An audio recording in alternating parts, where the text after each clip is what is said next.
지난 2월 11일부터 창세기 1장에서부터 시작해서 이제 제가 한 달에 3번씩 설교했으니까 지난주 20장까지 이제 강해로 이제 진행이 됐는데, 이제 그 발걸음을 되짚어 보는 시간을 짧게 가지려고 합니다.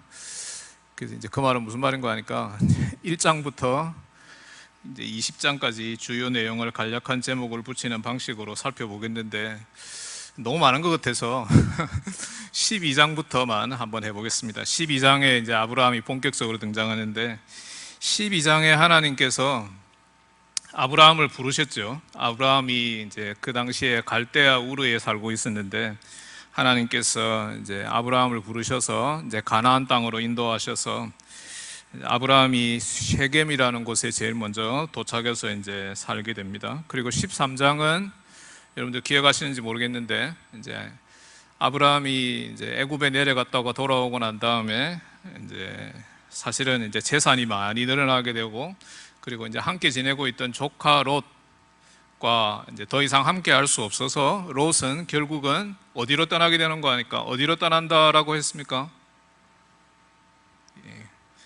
제가 여쭤보니까 우리 장로님들이 제일 긴장을 하시더라고요. 그래서 이제 조카 롯은 소돔으로 떠나게 됩니다. 이제 그게 13장의 내용이고, 14장은 이제 창세기에 유일하게 등장하는 전쟁에 관한 기사입니다. 그래서 이제 소돔을 위시한 5나라가 이제 자기들을 다스리고 있는 그돌라오멜 왕을 위시한 4나라에게 이제 반역해서 전쟁을 일으켰는데, 이제 그 전쟁에서 이제 소돔과 고모라를 위시한 5성이 대패하고 맙니다. 그래서 이제 거기에 살고 있던 조카 롯을 구하기 위해서 아브라함이 움직였고, 그래서 이제 아브라함이 조카 롯을 이제 다메섹 인근의 단까지 올라가서 구출해 왔다라고 하는 내용이 기록이 되어 있고, 그리고 거기에 이제 제사장 멜기세덱에 관한 기사가 나옵니다. 그래서 아브라함이 제사장 멜기세덱에게 이제 자기가 얻은 것 중에 10분의 1을 드렸다라고 말하고 있습니다. 15장은 이제 하나님께서 아브라함의 믿음을 보시고 그를 의롭다 칭하셨다라고 하는 이신칭의에 관한 기사가 담겨 있고, 16장은 이제 기억이 잘 안 날 수도 있는데 16장에는 이제 사라의 여종인 애굽 사람 하갈의 이야기가 나와 있습니다. 그래서 하갈이 이제 임신을 하게 되었는데, 이제 사라가 이제 하갈을 학대했기 때문에 하갈이 결국은 도망을 갔다가 부엘라 헤로이라는 곳에서 다시 하나님의 음성을 듣고 아브라함 집으로 돌아오게 되는 내용이 16장에 기록이 되어 있습니다. 그리고 17장에는 하나님께서 아브라함에게 언약을 주셨다. 그래서 이제 그 언약의 결과로서, 언약의 상징으로서 아브라함과 아브라함의 모든 가족들에게, 남자들에게 할례를 행하셨다라고 하는 내용을 기록하고 있고, 이제부터는 조금 더 기억이 잘 나실 겁니다. 18장입니다. 오늘 21장이니까 얼마 전입니다. 그죠? 얼마 전인데 18장에는 무슨 내용이 기록되어 있었습니까? 하나님께서 새 천사를 아브라함에게 보내셔가지고 소돔이 곧 멸망하게 될 거다라고 하는 것을 예언하셨고, 그래서 아브라함이 어떻게 반응했었습니까? 하나님께 나아가서 기도했었습니다. 소돔에 의인 50명만 있다면 하나님 이 성을 멸망시키지 않고 구원해 주시겠습니까? 근데 50명이 결국은 10명까지 내려가게 되었습니다. 19장입니다. 19장은 이제 하나님이 말씀하신 대로 소돔이 이제 유황과 불로 멸망당하는 장면을 기록하고 있습니다. 물론 롯은 살아남게 됩니다. 20장은 지난주였죠. 20장은 어떤 내용이었습니까? 여러분들 지난주는 아마 기억하실 거라고 생각하는데, 20장은 아브라함이 이제 헤브론에 살고 있다가 그랄이라는 곳, 그러니까 이스라엘의 남쪽 지역으로 내려가서 거기에 살게 되었는데, 이제 그곳의 왕인 아비멜렉 때문에, 그죠? 아비멜렉 때문에 자기 아내 사라를 자기 누이라고 했다가 큰 봉변을 당했지만은 하나님의 섭리 가운데 아브라함이 그곳에서 계속해서 살게 되었다라고 하는 내용이 20장에 기록이 되어 있습니다. 그리고 오늘 21장에 아브라함이 그랄 땅에 계속해서 살고 있는 동안에 이제 이삭이 태어나게 됩니다. 이제 그거를 21장이 기록하고 있다라고 볼 수 있습니다. 오늘 본문 말씀으로 돌아가 보겠습니다. 이삭의 출상에 관한 이 기사는 하나님께서 아브라함에게 여러 차례 말씀하셨던 그 약속이 최종적으로 성취되는 장면을 기록하고 있습니다. 창세기 21장의 이 본문 말씀은 창세기 11장에 사라의 이름이 처음 언급됩니다. 창세기 11장 29절에 사라의 이름이 처음 언급된 후에 약 25년의 기간 동안에 하나님께서 지속적으로 아브라함에게 네 후손들이 정말 많아질 것이다, 모래처럼 많을 것이다, 하늘의 별처럼 많을 것이다 라고 말씀하셨는데, 마침내 그 약속의 드라마가 대단원을 올리게 되었던 것입니다. 이제 이삭에서 시작해서 야곱, 요셉을 거쳐서 예수 그리스도에 이르는 성경의 구원의 드라마가 흥미진진하게 진행될 터인데, 성경 전체의 맥이, 핵심이 여기에서 시작된다라고 볼 수 있습니다. 그래서 창세기 21장은 많은 구약학자들에 의해서 창세기 전체 가운데 가장 핵심적인 장이다라고 그렇게 생각되기도 합니다. 아브라함의 아들의 이름은 창세기 17장 21절에 제일 처음 언급되었는데, 그 뜻은 웃음이라고 하는 의미를 지니고 있는데, 이제 이삭으로 하나님에 의해서 미리 정해져 있었습니다. 이를 듣고 기억했던 아브라함은 자기 아들의 이름을 이삭으로 지었던 것입니다. 본문 3절 말씀을 함께 읽겠습니다. 3절입니다. 시작. 아브라함이 그에게 태어난 아들 곧 사라가 자기에게 낳은 아들을 이름하여 이삭이라 하였고, 여기에서 이삭의 출생에 관해서 한 가지 사실을 먼저 생각할 수 있습니다. 이제 이삭의 출생은 우리가 일반적으로 생각하는 그런 자연적이거나 당연한 현상이 아니라 하나님의 말씀에 근거한 기적이라는 점입니다. 우리나라 통계청 자료에 의하면 작년 2017년 한 해 동안 우리나라에 태어난 신생아는 모두 35만 7,700명이라고 합니다. 그래서 이제 해마다 이 숫자가 줄어들고 있는데, 이제 국가적으로 걱정거리가 아닐 수가 없습니다. 그래서 70년대, 80년대는 60만 이상이 출생했었는데 지금 그 숫자가 급감하고 있습니다. 그래서 국가적으로 걱정거리이자 우리 교회의 기도 제목이 아닐 수 없습니다. 해마다 신생아 숫자가 줄어들고 있지만은 우리는 출생은 여전히 보편적인 현상이다라고 생각합니다. 그렇지만은 우리는 아기가 태어나는 이 현상을 하나님이 행하시는 기적이라고 생각하지는 않는 것 같습니다.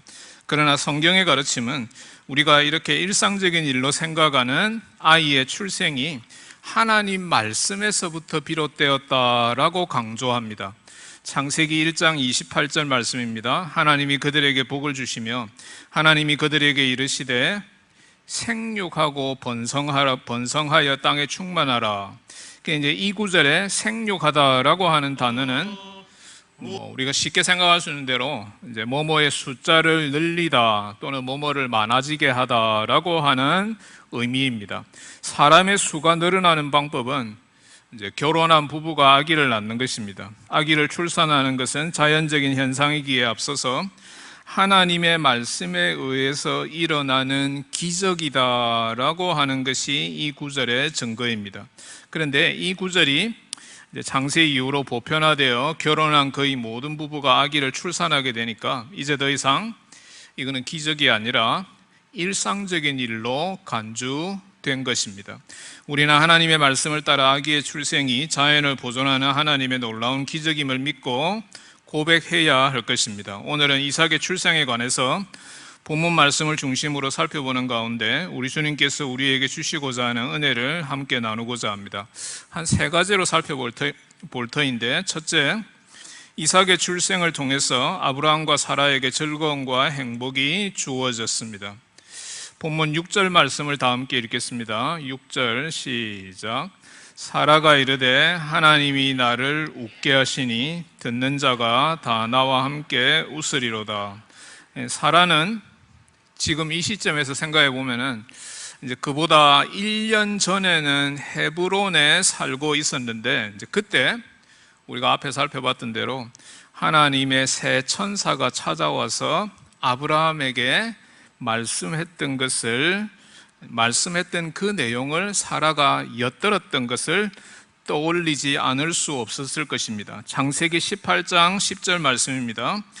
이들은 아브라함에게 다음과 같이 말했습니다. 그가 이르시되 내년 이맘때 내가 반드시 내게로 돌아오리니 내 안에 사라에게 아들이 있으리라 하시니 사라가 그 뒤 장막문에서 들었더라.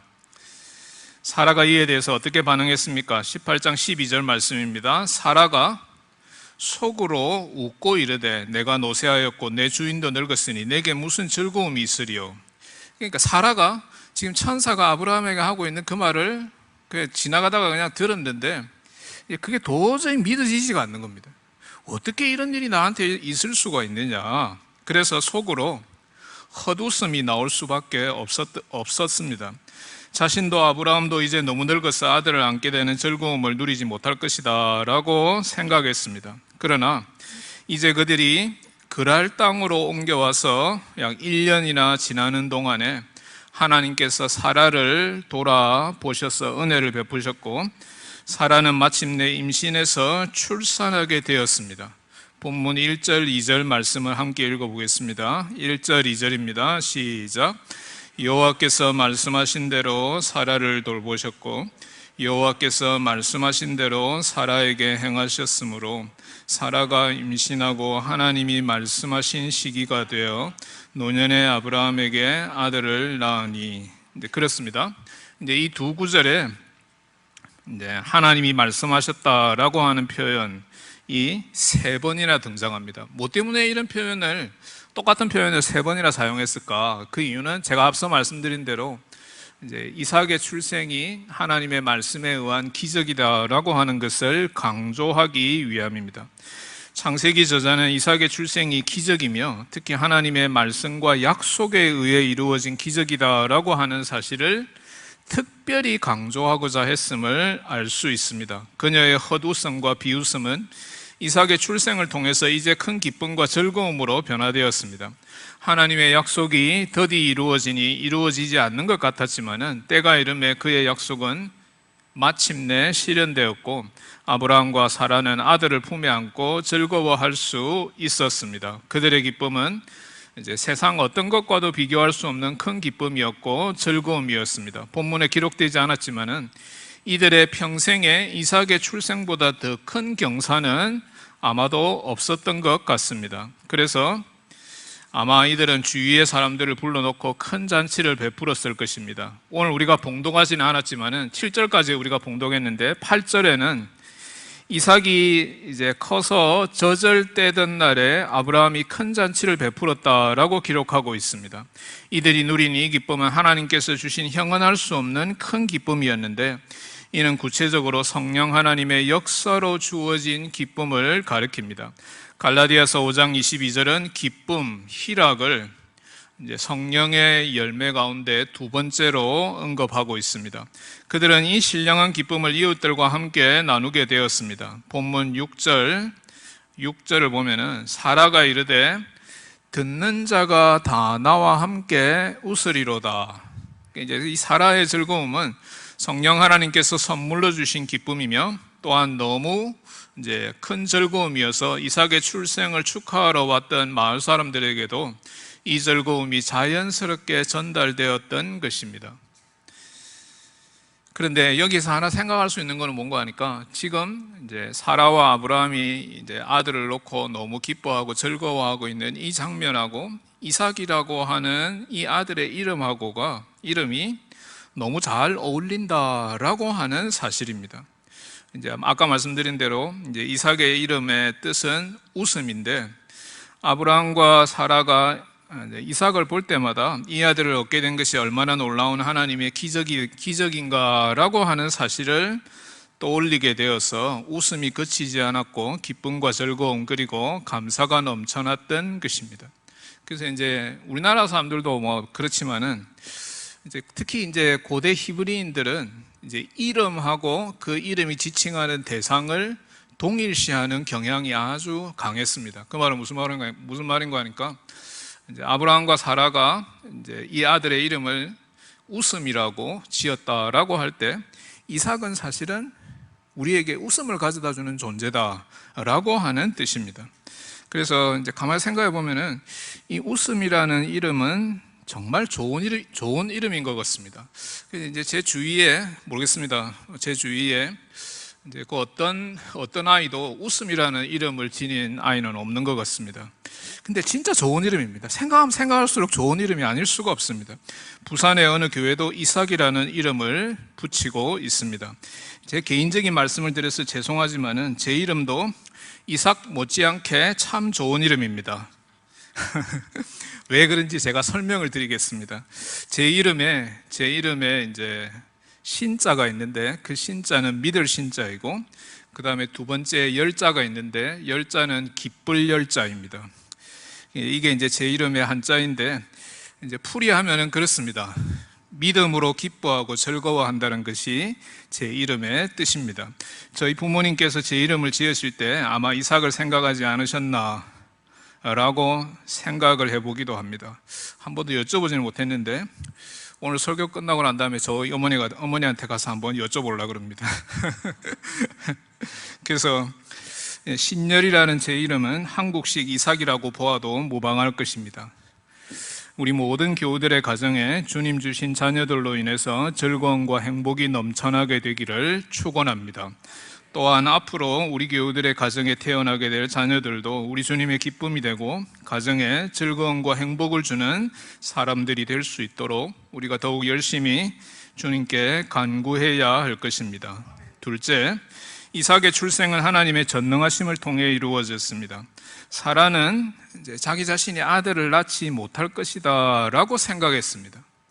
그게 어떻게 보면은 그죠? 이제 창세기 11장 마지막 부분에서 이야기하고 있는 일종의 이제 힌트다라고 생각할 수 있습니다. 근데 이제 사람은 그렇게 생각한 게 아니라 아브라함도 당연히 그렇게 생각했었습니다. 나한테는 자식이 없으니까 어떻게 하면 좋겠느냐라고 고민하다가 창세기 15장 2절에 기록된 대로 아브라함은 자신의 상속자를 다메섹 출신의 자신의 종인 엘리에셀을 염두에 두고 있었습니다.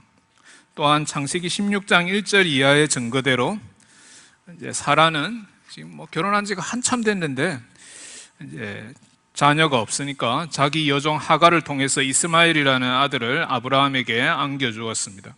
이제 사라가 생각할 때 나는 너무 늙고 더 이상 남편과 내 사이에서 자녀를 낳는 일이 없을 것이다 라고 속단했기 때문입니다. 그러나 이스마엘은 하나님이 계획하신 기업을 이을 약속의 자녀가 결코 아니었습니다.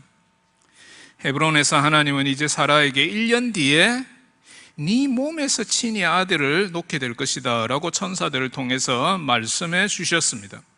이 예언의 말씀을 믿지 아니하려는 사라를 향해서 하나님께서는 다음과 같이 분명하게 말씀하셨습니다.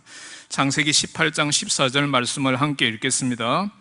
창세기 18장 14절 말씀입니다. 시작. 여호와께 능하지 못한 일이 있겠느냐? 기한이 이를 때에 내가 내게로 돌아오리니 사라에게 아들이 있으리라. 그렇습니다. 하나님의 약속의 말씀 이면에는 그의 전능하심이 자리 잡고 있습니다. 사라의 눈으로 볼 때 불가능해 보이는 이 일도 하나님께서 원하시면 얼마든지 이루어질 수 있다라고 하나님께서 말씀하셨던 것입니다. 예수께서도 부자가 하나님 나라에 들어가기가 어렵다, 힘들다라고 말씀하셨을 때 제자들은 그렇다면은 도대체 누가 구원을 받을 수 있겠습니까? 라고 질문했습니다. 이 질문에 대해서 예수께서는 마태복음 19장 26절에 사람으로는 할 수 없으되 하나님으로서는 다 할 수 있느니라. 아멘. 좀 아멘 크게 하시면 좋겠습니다. 정말 아멘입니다.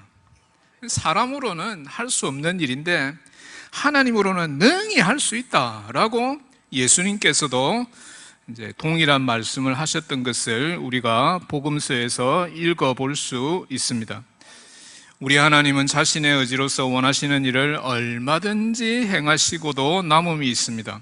인간의 눈으로 볼 때 설마 그런 일이 발생할 수 있을까? 내 생각에는 그런 일은 앞으로 절대로 일어나지 않는다라고 말할 수 있겠지만은 하나님은 하박국 3장 4절의 표현대로 자신의 손에서 나오는 뿔들로 능력을 행하시는 분이십니다. 그의 전능하심은 먼저 우주의 창조를 통해서 나타났습니다. 창세기 1장은 이에 대한 자세한 기록입니다. 우리가 눈으로 확인하고 손으로 만질 수 있는 이 세상의 모든 것들이 그의 전능하심에서 비롯된 것입니다. 산도 바다도 들도 우리 주위의 모든 만물이 그의 손의 능력에서 비롯되었습니다.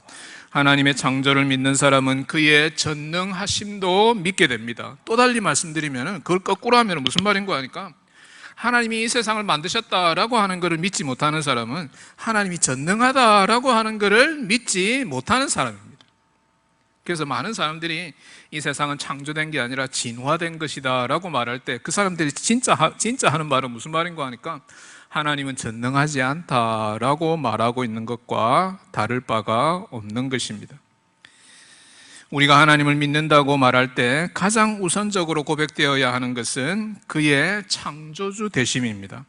우리가 매주일 고백하는 사도신경의 이 신앙 고백에서도 어떻게 시작합니까? 전능하사 천지를 만드신 하나님 아버지를 내가 믿사오며 라고 시작합니다.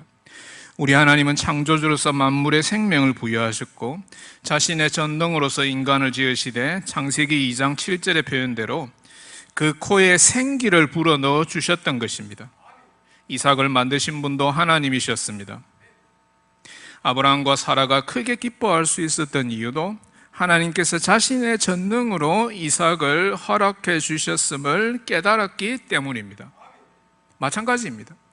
우리 집에 애들이 있다라고 할 때 그 애들이 그냥 뭐 다른 집에도 다 애들이 있으니까 우리 집에도 애들이 있는 거다라고만 생각하지 마시고 하나님의 전능으로서 기적처럼 태어나서 우리에게 선물로 주어진 것이다 라고 생각하는 것이 성경적인 사고입니다. 현대과학 기술 문명은 이 과학의 기술로서 인간을 만들 수 있다라고 주장합니다. 1997년 2월 23일 영국 에딘버러에서 윌머트 박사는 우리가 잘 알고 있는 대로 양을 복제하는 데 성공했습니다. 인간 복제라는 말이 이제 더 이상 우리 귀에 낯설게 들리지 않습니다. 그런데 이제 이 인간이 나하고 똑같은 인간이 우리 곁에 있다라고 하는 말은 사실은 이제 뭐 그렇게 낯선 말은 아닙니다. 이제 우리 집사람도 쌍둥이 중에 한 명인데 쌍둥이는 엄밀한 의미에서 똑같은 인간은 아닙니다. 외모가 동일하다는 것이지 이들의 사고와 감정 그리고 인간 됨됨이는 100% 같지 않습니다. 자기가 쌍둥이를 낳겠다고 작정하고 의도적으로 쌍둥이를 낳은 사람이 어디 있습니까? 그렇지 않습니다. 낳고 보니 쌍둥이가 태어나게 된 것이며 이는 하나님의 계획이 있었음을 우리에게 알려주는 것입니다. 그러나 이제 우리 주변의 일련의 과학자들 가운데 라헬리안이라고 불리워지는 그룹은 멀지 않은 장래에 마치 종이를 복사하듯이 인간을 복제하여 100% 똑같은 인간들을 다량으로 만들 수 있다라고 선언했습니다. 서양의 여러 나라들은 인간을 복제하려는 이런 시도에 담긴 위험성을 감지하고 이를 법으로 금지했습니다. 이에 대해서 우리는 어떤 태도를 지녀야 할까요? 인간의 기술은 무척 빠른 속도로 발전하고 있습니다. 아무리 기술이 빠른 속도로 발전한다라고 하더라도 인간은 여전히 연약한 존재에 불과합니다. 오히려 인간은 전능한 존재가 아니며 또 그렇게 될 수도 없습니다. 인간을 복제하겠다는 과학의 여러 시도는 하나님의 전능하심에 대한 불경스러운 도전에 지나지 않는다는 점을 교회는 분명히 밝히고 선언할 필요가 있습니다. 하나님은 자신의 능력으로 인간을 만드셨습니다. 인간은 단지 그의 능력으로 지음받은 존재이며 하나님은 자기가 만드신 모든 인간의 주인이십니다. 그의 전능하심 아래 우리 인간은 엎드려서 순종하고 그를 높여드리고 찬양하는 것이 우리의 본분임을 믿고 깨닫고 신앙생활에 더욱 정진하는 우리 모든 분들 다 되시기를 우리 주님의 이름으로 축원합니다. 셋째, 이삭의 출생은 약속을 지키시는 하나님의 신실하심을 드러내고 증명했습니다. 이렇게 하나님의 전능하심으로 인해 하나님은 아브라함과 맺은 언약을 지키셨습니다. 아브라함 편에서는 이 약속이 언제쯤 지켜지게 되나라고 하는 의구심도 들 수 있었을 것이며, 세월이 계속해서 흘러가는 것에 대해서 답답함과 두려움을 느꼈을 수도 있었을 것입니다. 왜냐하면 아브라함과 사라도 결국 연약한 인간이기 때문입니다. 진짜 하나님이 나에게 이렇게 약속을 주셨는데 이게 진짜 이루어질라나? 믿지 못할 그러한 상황에 놓여 있었다라고 하는 뜻입니다. 이런 이유에서 하나님은 아브라함에게 너에게 후손이 있을 것이다 라고 한 번만 말씀하신 것이 아니라 여러 차례 거듭해서 말씀하셨던 것입니다. 인간의 기억력이 희미해져서 쉽사리 잊어버릴 수 있다라고 하는 사실을 하나님께서 너무나 잘 알고 계시기 때문에 이를 여러 차례 반복적으로 말씀하셨음을 알 수 있습니다. 그래서 창세기 12장 이후에 기록된 아브라함의 기사를 처음 읽는 독자는 아마도 왜 이렇게 하나님께서 아브라함을 향해서 너에게 후손이 있을 것이다, 후손이 너무 많을 것이다, 이런 이야기를, 똑같은 내용을 왜 반복적으로 계속 말하고 있는가라고 하는 답답함을 느낄 수도 있습니다. 저도 그런 답답함을 많이 느꼈습니다. 그러나 이런 반복을 통해서 우리는 자신의 약속에 신실하신 하나님의 모습이 강조되어 있음을 깨닫게 됩니다. 하나님은 자신이 한 번 하신 말씀을 결코 잊어버리지 아니하시고 말씀하신 그대로 행하시는 분입니다. 이를 두고 성경은 하나님이 신실하시다, 미쁘시다 등의 표현을 사용하고 있습니다. 이 신실하심이라는 하나님의 속성은 하나님의 참되심에서 비롯됩니다. 하나님에게는 어떤 거짓도 없으며 또한 이런 거짓이 허락되지도 않습니다.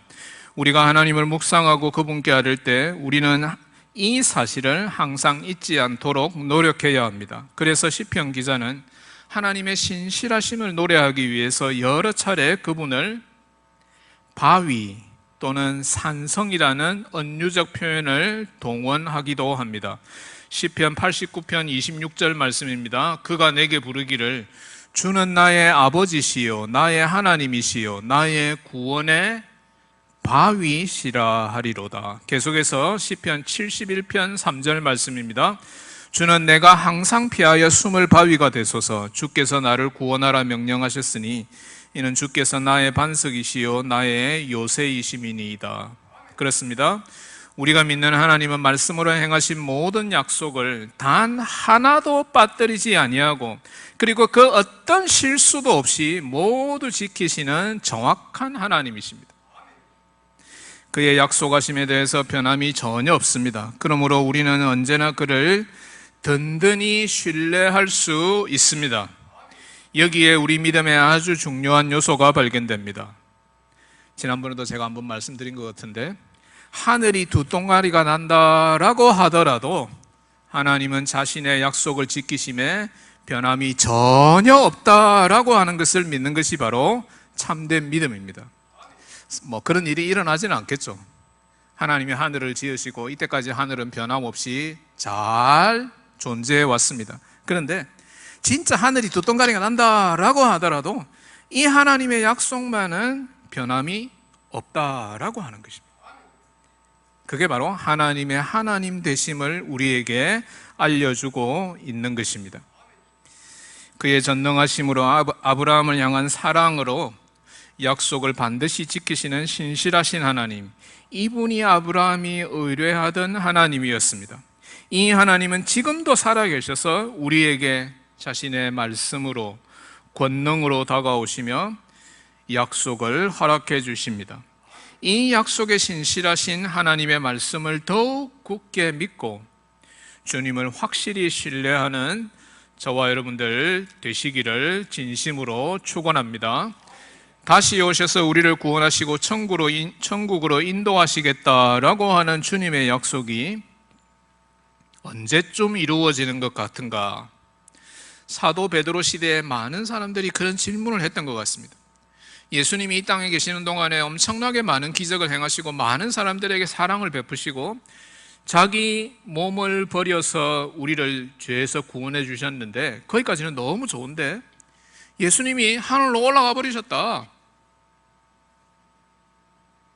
예수님이 우리를 구원하시기 위해서 다시 오시겠다라고 약속하셨는데 그 약속이 왜 지금 이루어지지 않느냐? 베드로에게 많은 사람들이 조롱하면서 말했습니다. 그때 사도 베드로는 이들에게 무엇이라고 권면하고 있습니까? 베드로후서 3장 8절에서부터 9절 말씀을 함께 읽겠습니다. 베드로후서 3장 8절에서 9절 말씀입니다. 시작. 사랑하는 자들아, 주께는 하루가 천년 같고 천년이 하루 같다는 이 한 가지를 잊지 말라. 주의 약속은 어떤 이들이 더디다고 생각하는 것 같이 더딘 것이 아니라 오직 주께서는 너희를 대하여 오래 참으사 아무도 멸망하지 아니하고 다 회개하기에 이르기를 원하시느니라. 그렇습니다. 아브라함에게 하나님의 약속이 오랫동안 실행되지 않았던 이유는 하나님께서 그의 믿음을 연단하여 더욱 확고한 믿음을 지니시기를 원하는 깊은 뜻 때문이었습니다. 우리 모든 교우들은 하나님의 말씀을 굳게 붙들고 더욱 믿음의 길을 굳건하게 걸어가는 그런 교우들이 다 되시기를 우리 주님의 이름으로 축원합니다. 사랑하는 우리 교우 여러분, 이제 말씀을 맺고자 합니다. 오늘은 이삭의 출생에 대해서 세 가지로 나누어서 함께 생각해 보았습니다. 첫째는 이삭의 출생을 통해서 하나님께서 아브라함과 사라에게 즐거움과 행복을 허락해 주셨다라고 하는 것을 생각해 보았습니다. 둘째는 이 이삭의 출생은 하나님의 전능하심에 의해서 가능해졌다라고 하는 것을 생각해 보았고, 마지막 셋째로 이삭의 출생은 약속에 신실하신 하나님을 보여주고 증명했다라고 하는 것을 생각해 보았습니다. 오늘 이 본문 말씀을 통해서 우리 하나님이 어떤 분이신가라고 하는 것에 대해서 좀 더 생각해 보게 되었습니다. 우리 하나님이 정말 전능하시고 우리 하나님이 정말 약속에 신실하신 하나님이다라고 할 때 더 이상 우리는 주저하지 않아야 합니다. 내가 하나님을 믿을까 말까 주저하지 않아야 합니다. 그리고 우리가 하나님을 믿고 있다라고 할 것 같으면 그 하나님에 대한 믿음이 더욱 확고해지고 그 믿음이 더욱 분명해져야 합니다. 그런 믿음의 길을 걸어가는 우리 모든 성도들 되시기를 우리 주님의 이름으로 축원합니다. 다 같이 기도드리겠습니다.